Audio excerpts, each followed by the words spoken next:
Modern day scientists have become incredibly weak and pathetic. They now rely on nothing more than theory and consensus. Richard Feynman once said, "It doesn't matter how beautiful your theory is. It doesn't matter how smart you are. If it doesn't agree with experiment, it's wrong." He probably didn't use that voice, but what he said is correct. If we find a situation to where we have a theory that everybody loves, but precisely zero experimental evidence exists to support the theory, it's time to move on.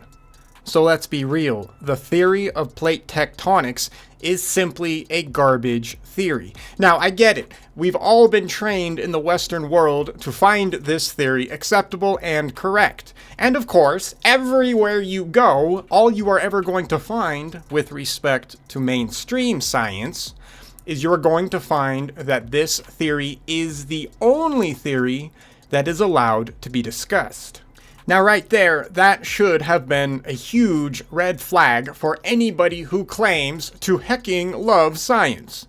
Because in science, one of the major points that we always have to do when we do not know something for a fact is that we are to explore every single angle and option that we can possibly get our hands on when it comes to trying to explain a scientific process. When we look at the geological sciences, we find a situation to where this is not happening at all. And so that's a problem. I mean, if we're not going to actually follow the scientific method, you can't sit there and claim that your little pet theory of plate tectonics is correct. But this is exactly what is happening. Right now, mainstream geologists will only teach the theory of plate tectonics to explain all the geological processes that we currently see on Earth. No other theory is entertained. Now, of course, if you only have a theory, that means, potentially speaking, your theory could be wrong, which means that it is important to go and find other perspectives that might shed light on either, proving your theory correct, or potentially augmenting your theory, or ultimately discarding your theory for a superior one. So in this show, we are going to continue to build up a case that disproves the concept of plate tectonics and continental drift. And then at the end of this show, what I want to do is I would like to present to all of you a different possibility of what could explain all the geological features that we see on the planet right now. Now, if you're wondering why this is important, because this channel basically is supposed to be a history channel or an ancient history channel, it's simple. All of our ancestors describe and talk about where all of these geological features come from. All right, everywhere we go, we find in quote-unquote mythologies, we find our ancestors talking about how mountains rose up overnight. We talk about huge floods that, go do all kinds of crazy stuff on the planet. We have all kinds of descriptions of insane earthquakes, which also contribute to creating other aspects of the geological features that we find on this planet. Basically, our ancestors, and by our ancestors, I mean everybody. It doesn't matter who you are. If you are a human on this planet right now, your ancestors have stories that talk about what happened only a few thousand years ago that created the topography of our planet. Now, here's where the problem immediately starts to come into play. Our ancestors do not record anything about plate tectonics, little earthquakes slowly building up mountains over millions and billions of years. Nobody talks about any kind of a geological process like this at all.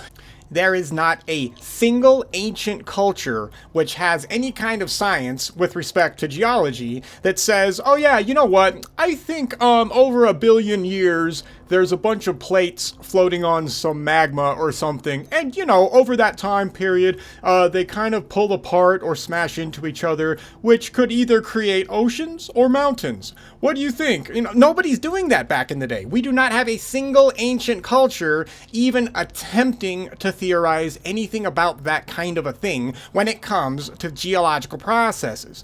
Now, of course, your modern, average, trained person is immediately going to come back to me and say, yeah, but bro, our ancestors were literally like monkeys. They did not understand that kind of stuff. It's only in today's day and age that we are intelligent enough to comprehend the processes of uniformitarianism and, by extension, plate tectonics. Our ancestors did not have these capabilities. Shut up, dude. That's like the dumbest perspective you can have. Not only is it a stupid perspective, but it's also a disrespectful perspective. Our ancestors record all kinds of stories which specifically talk about how essentially every single geological feature that we see on the planet was created. And of course, mainstream just absolutely ignores them. And it's not just the mainstream sciences that ignore our ancestors. It's mainstream historians that ignore our ancestors. Could you imagine that? Being a historian and completely ignoring the things that your ancestors recording happening in the past? I mean, that's just bonkers. That is absolutely insane. But in the Western world today, that's considered normal. It's perfectly normal to disrespect and discard anything that your ancestors recorded a few thousand years ago. And the reason why is because today we are just so much more enlightened. We're just so much more intelligent and smarter than they were back in the day, even though they were building things like the pyramids and Baalbek with an astonishing amount of cosmological accuracy and knowledge. No, they're all just stupid monkey morons, and there's no reason why we should listen to anything they say. This point of view is insane. So today, we are going to actually listen to what our ancestors say happened in the past, and it's the recent past, and we are going to align that with real geological evidence, and let's see if we can't come to a completely different conclusion that might explain everything we see on this planet. So, plate tectonics. We're all taught that this is the driving force of the planet. Now, the first interesting thing to think about is, or to know about, I should say, that is never said by anybody in the mainstream, but it's a fact, is that, it's still just a theory. And if something is still just a theory, what that means is that technically speaking, scientifically speaking, we don't have the evidence to call it a law. Yeah, I know. I've probably repeated myself like 20 times up to this point, but there's a few reasons for that. The first reason is that I'm stupid and I can't really, organize thoughts very well, so I repeat things because I forget things. But the second reason is because the more we hear something repeated for us or to us or whatever, the more we hear a repetitious point of view, the more it will stick in our psyche. This is what is used in the mainstream to psychologically condition everybody to believe lies. We can use that tactic on ourselves for the truth. The more we repeat to ourselves that plate tectonics is just a theory, it reminds us and makes it stick in our psyche that, a theory can be challenged and should be challenged, and ultimately you should feel comfortable challenging a theory. I mean, that there really should not be any problem. Anybody that wants to challenge a theory should not feel uncomfortable, should not feel ostracized, should not be excluded from the scientific community. It is literally science to question theories, all right? So don't feel bad about this. Okay. So, plate tectonics. In the last show that we did with respect to talking about this problem, we covered the basics and really tackled one of the major problems that geologists have to solve if they're going to say this theory works. Really quick, just a refresher. So the concept or the theory of plate tectonics goes basically like this. The crust of the Earth is essentially fractured and broken up into what geologists call plates. The boundaries of these plates are the fault lines that we find spread all over the planet.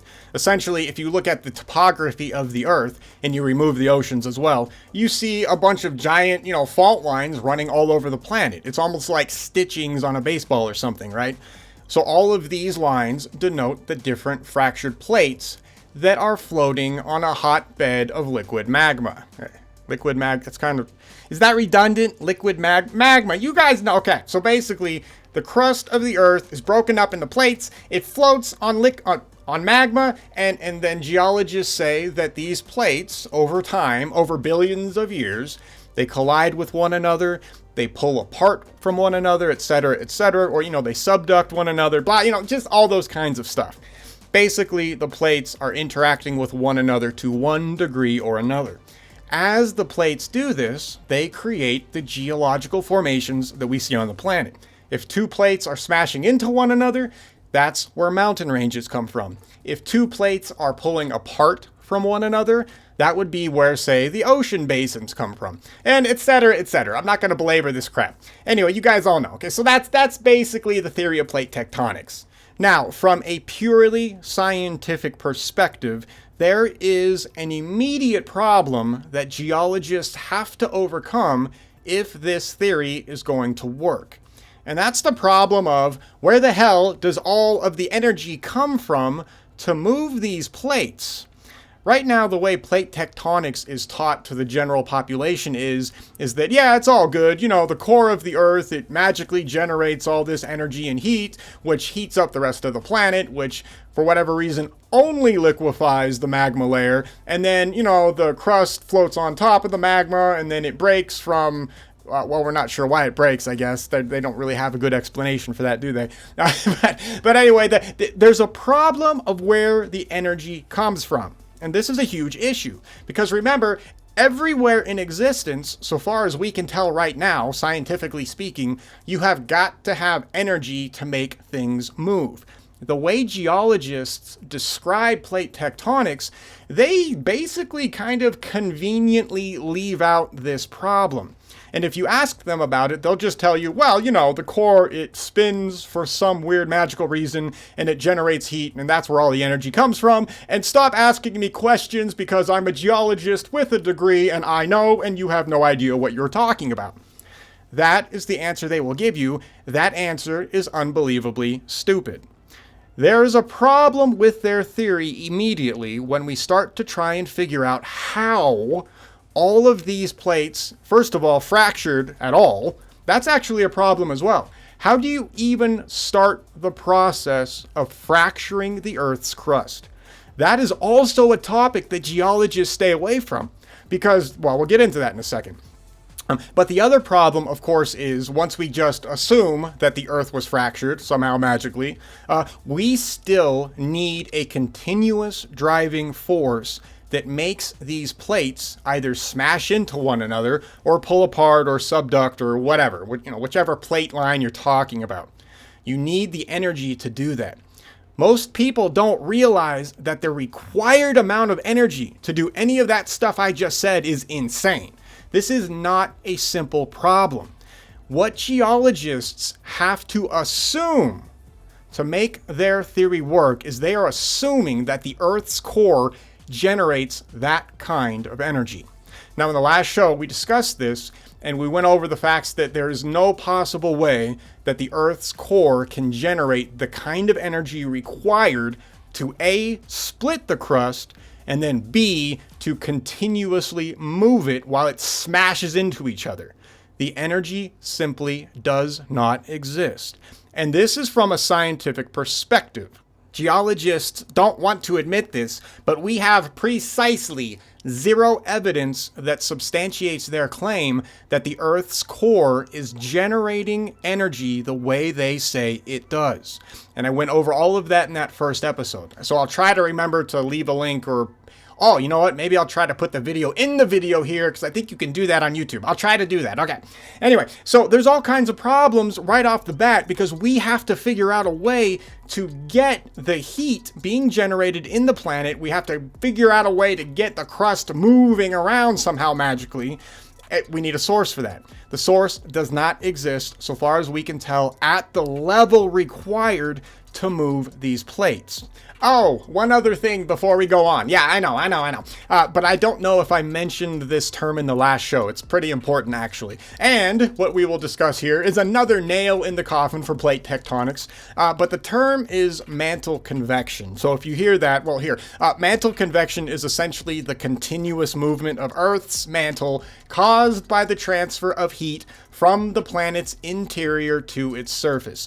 Now, in the last show, don't forget one of the other areas that they call, or they think the heat comes from, is radioactive decay, basically. That's part of where the heat is driven from. But there is a problem with mantle convection that has not been solved by mainstream geology, and it never will. Like, it's physically impossible. And here's the problem. A little while ago, it was calculated that the amount of heat generated by mantle convection, great enough to cause continental drift, would have to be almost or up to 10 billion times greater than the rate of radiogenic heat generation in the crust as a whole. So what that means is that right now, when geologists try to blame heat generation from radioactive decay, and we do measure that to one degree or another, the problem is that we do not measure radioactive decay at the level that would actually be required to start mantle convection. That's a problem, and no geologist talks about it. And the reason why is simple. Such mantle convection currents are essentially impossible because either they would melt the Earth in a very short time, or we would observe an enormously greater heat flux from the Earth than is actually observed today. These are scientific facts. So right off the bat, with the stuff I just mentioned here in this episode, and then all the crap I talked about in the other episode, geologists have zero foundation for where their energy comes from.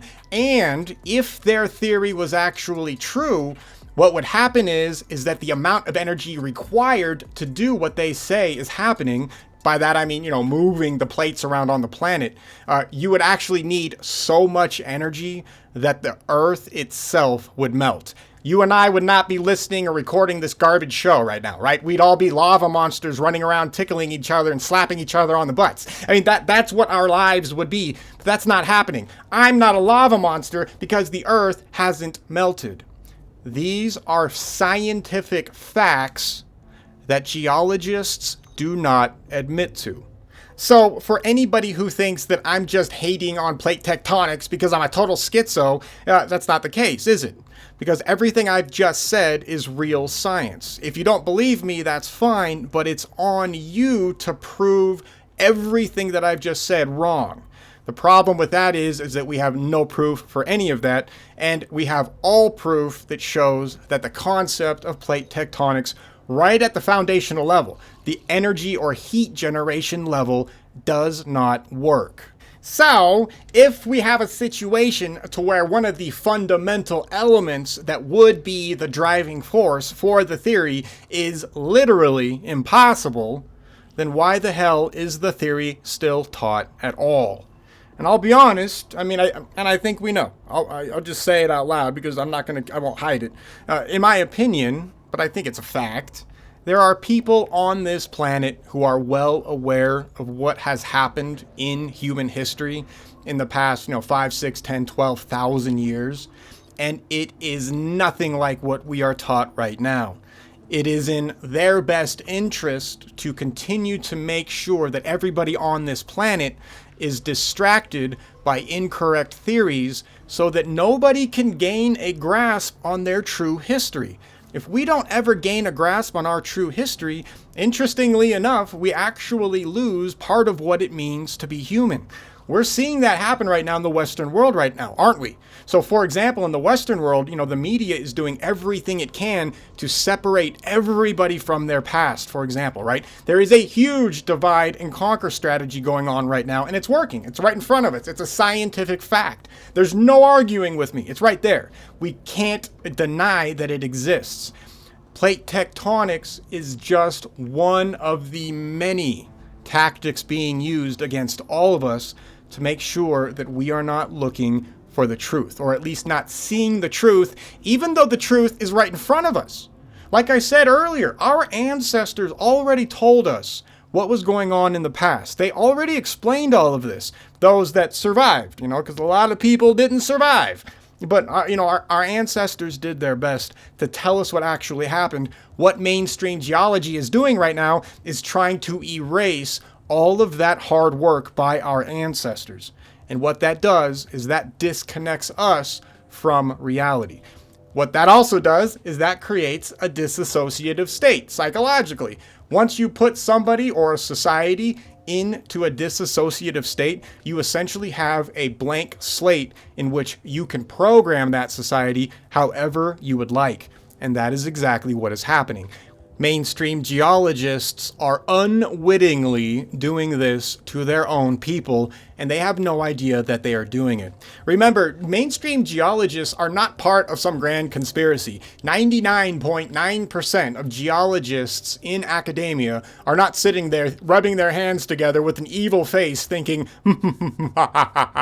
yes, pathetic humans, I will control you by injecting the theory of plate tectonics into your society.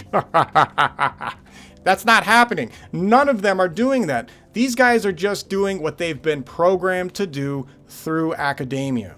So if you're wondering then, of course, these guys are smart, right? Shouldn't they really be able to call out the garbage, the lies? Yeah, they should.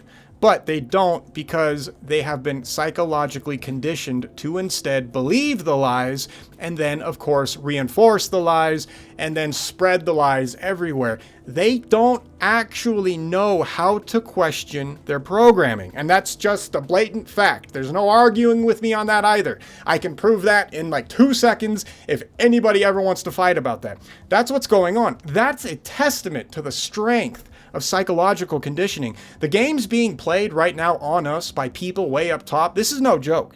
This is not like this is your life and it's being controlled. Okay. Sometimes I just want to play a game of Saw with geologists, just grab them, put them in a room somewhere, tie them to a chair, put that like explosive trap on their head, and then, just kind of show up in the room and be like, hello, geologist. I'd like to play a game. For years, you have been spreading lies and deceit. Things like plate tectonics have poisoned society. You do this without a second thought, never questioning your theory, never wondering what kind of poison you spread throughout your friends and family. But perhaps there is a way out. In front of you is a spoon. If you can dig the theory of plate tectonics out of your ass, then you might survive. You have 60 seconds before the device explodes. Do you have what it takes? Let the games begin. Yeah, shut up. I can't do the voice. But it would be funny to put a geologist in a trap like that and see if you could actually get them to question their theory, or to see if they would die believing in the lie. That would be a funny psychological experiment. I'm not saying go find a geologist, knock him out with chloroform, drag him into some abandoned warehouse, tie him to a chair, put some kind of explosive device on his head, and then play a game. You don't have to do that, but it would be funny if that was live streamed one day somewhere, okay, all right. Now, a lot of people don't know this, but when the theory of plate tectonics was introduced, first of all, it was not called plate tectonics. It was introduced as continental drift. And with most of these mainstream theories today that are taught as fact and they're absolute lies and garbage, most scientists back in the day completely dismissed them. So when continental drift was proposed, most geologists, they literally just looked at the dude and laughed at him and then, pantsed him and threw him in the toilet and just slapped him around a little bit and called him, they bullied him because he was stupid, because it was a dumb idea. It took like 40 or 60 years or something for plate tectonics for the theory to eventually become plate tectonics and actually gain a foothold within mainstream academia. Actually, well, here, I'll label this speculation for scientific integrity, but I could probably prove this to be 100% accurate. But I could totally see at some point in time when plate tectonics, or I should say continental drift, was introduced, I could totally see somebody high up in the power structure who wants to hide stuff. They saw this theory and they were like, look at this. These guys are starting to propose really stupid stuff. I guarantee you we could use that theory and make it the established fact in the course of the next few generations so that we could just drive people away from the truth. And of course, you know, they own academia, mainstream academia. So what they did over that course of 40 years is they slowly shifted everybody over to continental drift, and then they renamed it to plate tectonics to kind of distance itself. Oh, aha, you know what? That's probably exactly why the name was changed. So check this out. Okay, so if continental drift was the original name of the theory, and mainstream geologists at the time, you know, pushed it aside, derided it, you know, said it was stupid because it was, what the mainstream then would have had to have done, you know, put it under a different name that did not have all of those negative associations attached to it. So you renamed the theory is now brand new and fresh to all the new generations coming in. It no longer has that legacy history of being a joke. They literally would have created a disassociative state with that title. Oh my God, that's probably exactly what happened. And then of course, over the decades after plate tectonics started to be forced to be taught in all of mainstream academia, you know, everybody forgot about kind of the concept or the ridiculousness of continental drift, and then everybody shifted over to plate tectonics, and then all geological evidence in the mainstream then had to be forced into the plate tectonic theory, and if you didn't do it, right, the power structure would exclude you. You would be excommunicated from mainstream academia, because they can do that, right? If you go against, you know, the all-powerful priests of academia nowadays, you get excommunicated. You have to believe in their religion. Same thing happened with the Ice Age. Like that, oh man, that's brutal. Okay, anyway, I wouldn't be surprised if that's exactly what happened. Anyway, one of the other reasons why plate tectonics would have been also generally accepted within mainstream academia is because it also would have aligned with the theory of uniformity. Don't forget, you know, back in the day, back in the 1800s, catastrophism was actually gaining a lot of scientific ground. People were starting to explain things like mountains and oceans and stuff like that, all kinds of geological features on large-scale immediate catastrophes, and not, you know, some kind of a million or billion slow year process of things kind of slowly moving around. Scientists back then, in the 1800s, by all accounts, they were actually on the correct trail, but then something happened, right? Mainstream academia ended up stepping in, and they started to push the theory of uniformity. Now, the theory of uniformity, you know, that's the theory that everything takes millions and billions of years to happen. Mountains cannot possibly appear overnight. They have to be built up over a billion years. You just can't have it any other way. And of course, the establishment started to force that into all of academia.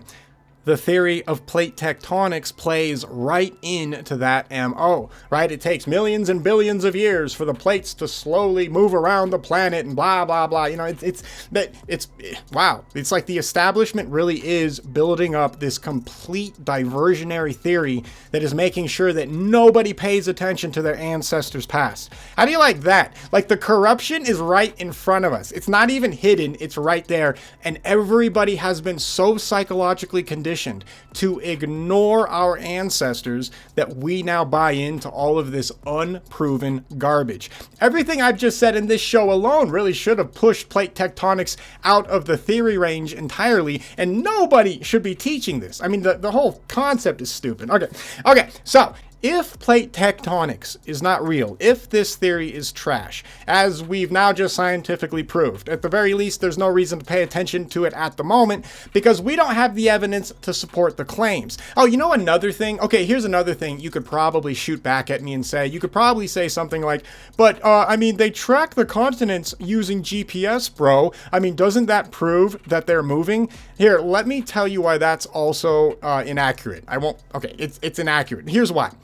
You plant a GPS on the surface of the Earth, right? Okay, fine. You can let it sit there, and if it moves, obviously the ground is shifting. And I would argue, yes, that means the ground has shifted. Does that mean that the entire continent moved? No, that doesn't mean the entire continent moved at all. What that means is that perhaps the top 10 feet of the soil layer shifted because of an earthquake. So if you had a small earthquake, it does not mean that the entire continent shifted. It could just mean that a small section in a small area moved a little bit. Now, you can still line up a ton of GPSs all along the continental plates, and that has been done to one degree or another. But still, that does not prove movement, because what they've discovered is that the plates themselves do not move in a uniform fashion. This is actually a huge black eye to anybody who believes in plate tectonics. For example, a real easy way to visualize this is something like this. If we look at, say, the San Andreas Fault, right? Everybody kind of knows that one, lots of earthquakes there. The fault is just one part of a very real long fault line. It's not just that little area that's the entire continent, right? I mean, that fault line goes way up north and way down south. Why do we have a situation that if the entire continent moving is what's supposed to create an earthquake, but we find earthquakes happening in only very localized areas? How does that prove that an entire plate is shifting? It doesn't. All it means is that in that particular area, there was an earthquake caused more than likely by P waves. That's a whole plasma physics thing. I won't get into that right now. Well, we'll get into it maybe a little later. But if the continent, or I should say, if the plate is one solid plate, we would expect that whole plate all to move together. So if you have an earthquake, really, you should have an earthquake that runs along that entire fault line. We do not observe that. When an earthquake happens, it's always in a generalized, localized area. The entire plate is not shifting. If the entire plate is not shifting in uniform, that means that it is not a solid plate.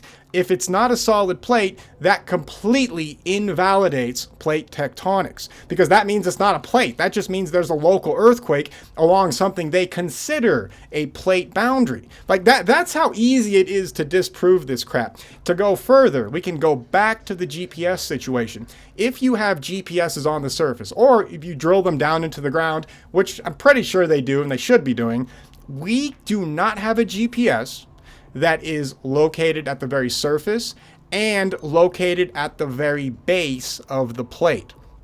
You would require that kind of a configuration to prove that the entire plate is shifting and not just a top surface level of the plate. We do not have any holes that have been drilled down into the magma layer. There is no such thing. We have no capability on a scientific level to track any kind of plates using GPS. It is impossible right now. And it's impossible totally because we just can't do it. I mean, there's no plate there. It doesn't exist. Anyway, I just wanted to throw that in there too, just in case anybody wanted to try to play that little game with me. It's stupid. It doesn't work. It just doesn't scientifically work. And we don't have the capabilities to do it anyway, right? So right now it would be on geologists, or it is on geologists, to do that kind of a thing to prove plate tectonics. They are not doing that.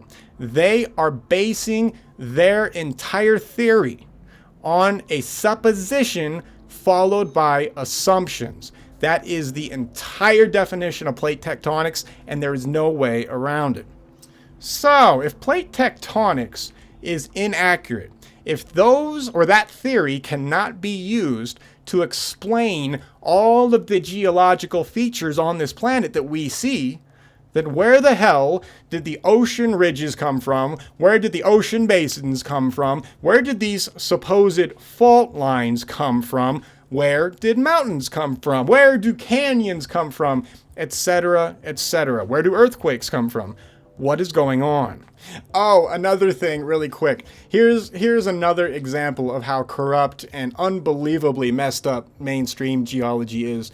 If you go and you find geological maps of fault lines that geologists go and draw up in the field, you will find that they will draw solid lines for fault lines, and then you will also find that they draw dotted lines for fault lines. Guess what the dotted lines are? And it's on YouTube somewhere. If I can find it, I'll try to link it. But there was a mainstream geologist that actually came out and said this. He said that the solid lines that geologists draw that represent fault lines in an area, those are proven cracks in the earth, in the surface, right? You know, it's just surface level cracks. There's all kinds of fault lines everywhere. I'm not saying faults don't exist, by the way. Of course they exist. You know, rocks crack. I have another thing we can talk about. Anyway, so they'll draw those fault lines, but what they will also do is that they will assume that there are other fault lines in the area of which they have zero proof for, and those fault lines will be represented as dotted lines on the map. To make it even funnier, this geologist even flat out said, yeah, we just go to a bar, and while we're having drinks, we just kind of draw some dots on the map, and we say, yeah, I guess there might be a fault line there, and then they publish it, and then that is now taught to students as fact. How do you like that, right? And that's a common thing everywhere. I just used that example from one dude, but I mean, it's absolutely corrupt and insane. Another thing that disproves plate tectonics, how about this? Check this out.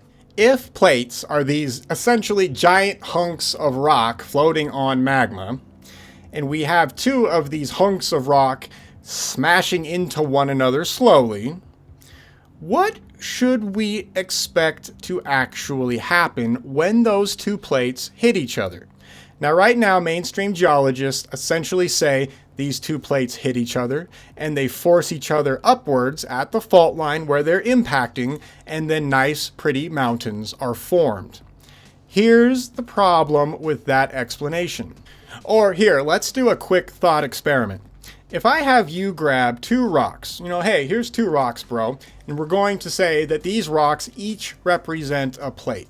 And I have you start to smash these two rocks together slowly. Let's just also give you superhuman power so that we don't have to create a machine to do this. You're strong enough to push two rocks together, right? Okay, to in theory, replicate plate tectonics. What happens if you start to push two rocks into one another? Does the rock bend like a metal and fold upwards in a nice pretty bend that just keeps going on up? Or do the rocks crack, fracture, and break and turn into piles of rubble at the impact site? Rocks do not bend. Rocks do not have tensile strength like that. Rocks are brittle. Rocks are not metal. When you smash two rocks together, you do not get a bend like they're metal. You get piles of debris and dust. Mountains are not piles of rubble. We know this, right? If you go and you look at the geology of a mountain, you see nice, pretty, clean layers all pointing upwards, doing nice little zigzags as if they were bent like metal. But that is not what actually happens when you push two rocks together. Mountains, if plate tectonics was true, all mountain ranges on this planet should be huge piles of broken boulders. That is all they should be. We should not see all these amazing, nice, perfect, uniform bend lines all over the place. That is not how rocks break. That is not what happens when you impact two stones. When rocks impact, they fracture, they shatter, they create rubble. Mountains on Earth are not rubble piles. They are solid chunks of rock.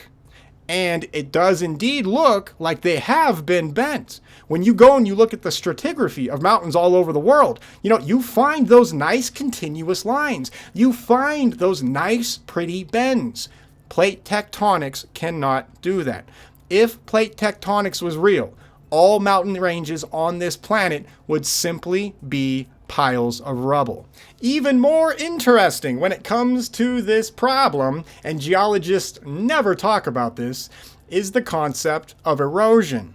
So when we look at erosion patterns relative to mountain building patterns, we find a situation to where erosion would essentially eliminate mountains as they grew. Remember, right now, a geologist will tell you that a mountain's growth rate at these supposed fault lines is like half an inch a year or something ridiculously low like that. What they won't tell you is the erosion rates of those mountains in those areas, because the erosion rates would immediately cancel out any mountain building. It's funny, if geologists want plate tectonics to be real, they actually require catastrophism, because you would need those mountains to build up quicker, and I mean much quicker, to outpace erosion. Yeah, how do you like that? It's okay. Basically, we can get rid of plate tectonics. I mean, at this point, and go study more, by the way. Don't just take my word for it. There's good books out there and stuff like that. Like Shattering the Myths of Darwinism. That's a great book. I highly recommend reading that book. And no, don't worry. It's not some kind of crazy young earth creationism book or something like that. That book just goes into the actual science and the problems of things like evolution and plate tectonics and all kinds of other principles, and just calls out the garbage on a scientific level. There's no religious stuff in it or anything like that. It's real science. It's amazing when you actually start to read real scientific books, like everything changes. Velikovsky, he's another good one. Like, go read him. He has all kinds of more science that will corroborate a lot of that stuff. Okay, anyway, so now that we can happily and easily and scientifically discard plate tectonics, now we have to ask the question, well, where the hell, where's all this stuff that we see on Earth coming from? Where did these mountain ranges come from? Where do these ocean basins come from, et cetera, et cetera? Where do all these giant fault lines come from, right? We have a giant fault in the Atlantic Ocean, exactly where Atlantis sank, which is very interesting. But where did all of this stuff come from? I mean, something had to have created it. And this, of course, is where you'll get all kinds of other schizo theories, right? One of the more interesting theories that are out there, and I don't buy into this one, but it is fascinating that there is a lot of science behind it that lines up with it, is the expanding Earth model. This theory initially sounds insane, right? And I had completely thought it was insane as well. But it's funny, when you start to look at the science and the possibilities of the Earth starting smaller, and then through some kind of an expansion in process, which they go into depth on in other theories, the Earth could have expanded, creating all of the cracks and faults that we see, and eventually creating the ocean basins, and by extension the mountains that we see all over the planet. I know it sounds crazy at first, but there's actually legitimate science in that theory, and it lines up with what we observe right now. Now, like I said, I don't buy into that theory, but I wanted to throw it out there just for the sake of impartiality, because there is some merit to it. However, there appears to be an even better explanation as to why we find the kinds of geological features on this planet that we find. All we have to do is read and listen to what our ancestors recorded happening in the past few thousand years. They are all extremely clear on what creates the oceans, the mountains, the continents, etc. They blame the actions of the gods. Now, on this channel, whenever we hear the term God, we switch that out with the relative planet that represents that god. Once we do that, we no longer exist in the metaphysical, religious, crazy stories anymore, and suddenly their stories become based in physical science. When they say the god Venus did some horrible stuff to Earth, like raising, a 10, 20 mile high mountain of water on the planet, or sinking continents, suddenly we're not talking about some person in a robe with long flowing hair. Suddenly, we have a cosmological body in a cometary form that is interacting with Earth. This is real science. We can quantify this. Now, I'm not going to get into all the crazy planet stuff. We've been doing that on this channel, and we have a lot more to go. So go watch some of those episodes with respect to Venus, Saturn, Mars, Jupiter, etc. that will start to kind of lay the groundwork for this. But we don't need plate tectonics to explain all the geological features that we see right now. We can just listen to our ancestors and see where they place the blame, and then apply all of the new information that we have gained scientifically over the past few centuries. A spectacular thing starts to happen once we do that. What we find is that all of the geological science that we have learned now immediately correlates to all of the catastrophic stories that our ancestors talk about. Is it possible that mountains literally sprang up overnight? Interestingly enough, mainstream geologists actually proved this.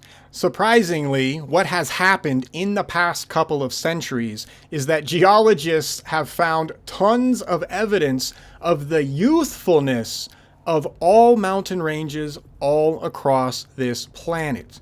And I mean basically every single one. I'm even talking about the ones that are 20,000 plus feet. Mainstream geologists discovered this. This goes directly against plate tectonics. So it really begs the question, if mainstream geologists have been constantly and consistently proving that mountain ranges, for example, are very youthful and they rose to their present heights during the memory of mankind, why is it that something stupid like plate tectonics continues to exist? Right? And that's really, well, it's just more proof to show that, yeah, dude, our institutions are absolutely corrupt. They are not interested in the truth.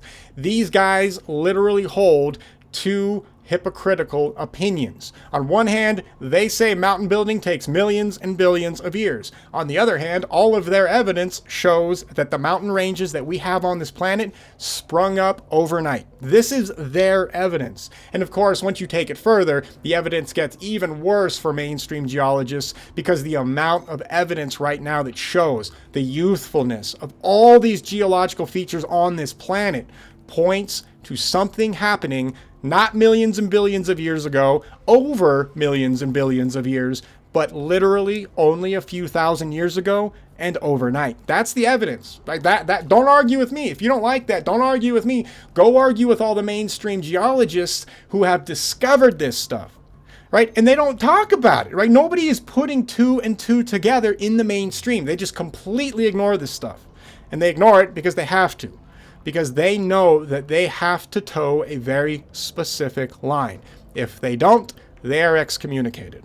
So that's it. I mean, I'm not going to belabor the point anymore, and there's tons more evidence that supports all of this, but I've gone over this to one degree or another in other shows, and we have a lot more to go over in future shows because there's just so much information.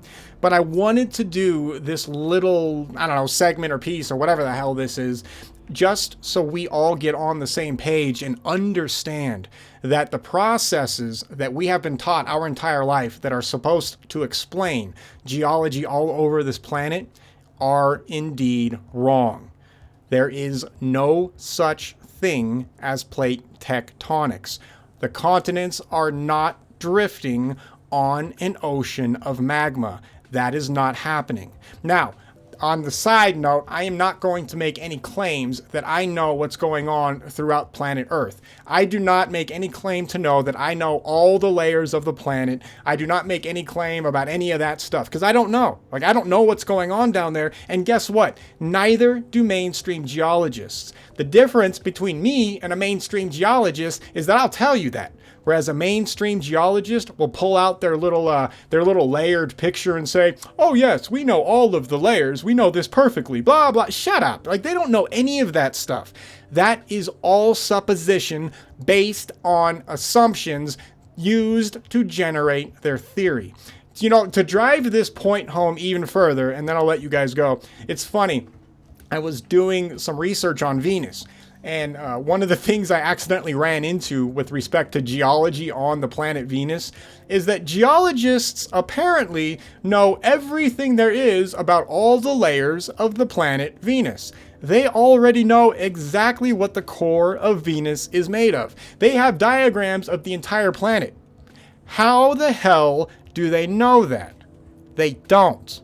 But if you were to go and search for this on some place like Google or anywhere, it doesn't matter, anywhere, you're going to run into information that makes it sound like not only do geologists have Earth 100% figured out, but they've also got all of the other planets figured out as well. How'd they do this? I don't know. Apparently they have some super secret science they're not telling us, but here's the truth. Geologists have no clue. They are not doing any kind of drilling on Venus. They have not drilled down to the core of Venus to prove anything right now that they have all these papers on. It doesn't exist. This is the level of insanity that geologists believe. They honestly buy into their garbage, and then they look at you like you're a crazy conspiracy theorist if you don't believe them. That is the world we live in. That is unacceptable. Never take that as an answer. Anytime you're talking to a geologist and you're trying not to choke them out, you're just listening to them and you're just seeing red and you're just you stay calm, just nod your head, but then ask them a simple question. Ask them to show you the 100% conclusive proof of any of their claims. They will be unable to provide you with any of it.